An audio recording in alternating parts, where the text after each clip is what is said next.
ភ្លើងកើតចេញពីឈើគ្រប់បែបអ្នកចេះដឹងសំបីកើតក្នុងត្រកូលទាបតែជាអ្នកមានសេចក្តីព្យាយាមខ្លាំងក្លាមិនថាតែយើងកើតនៅក្នុងត្រកូល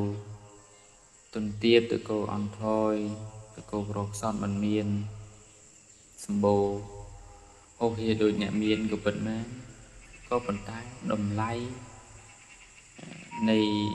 ជាតិជាមនុស្សនេះគឺមិនមែនសម្គាល់ទៅលើភាពមានបានភាពមានទ្រព្យសម្បត្តិស្អុកស្ដំនោះតែម្យ៉ាងនោះទេអញ្ចឹងគឺវាកើតចេញអំពីការដែលយើងចេះអប់រំនៅចរិយារបស់យើងម្នាក់ៗឲ្យបានល្អការប្រព្រឹត្តល្អដោយកាយវាចាទើបជាការនៅដ៏ប្រសើរបើយើងពិចារណាទៅនឹងពាក្យជាខាងលើឈើទាំងឡាយ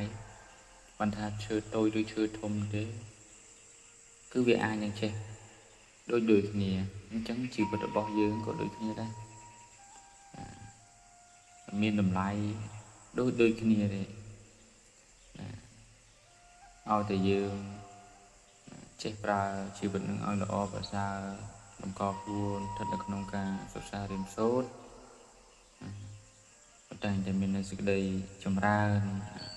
មិនថាទាំងបច្ចុប្បន្នមិនថាទាំងថ្ងៃអនាគតនេះគឺជាតម្លៃនៅក្នុងការរស់នៅដែលយើងមិនអាចសម្គាល់ទៅលើទ្រព្យសម្បត្តិតែមួយមុខនោះទេគឺអាស្រ័យទៅនឹងភាពចេះដឹងនិងការអប់រំនៅចរិយានៅក្នុងការប្រព្រឹត្តនៅសេចក្តីល្អមានទានសិលជាដើម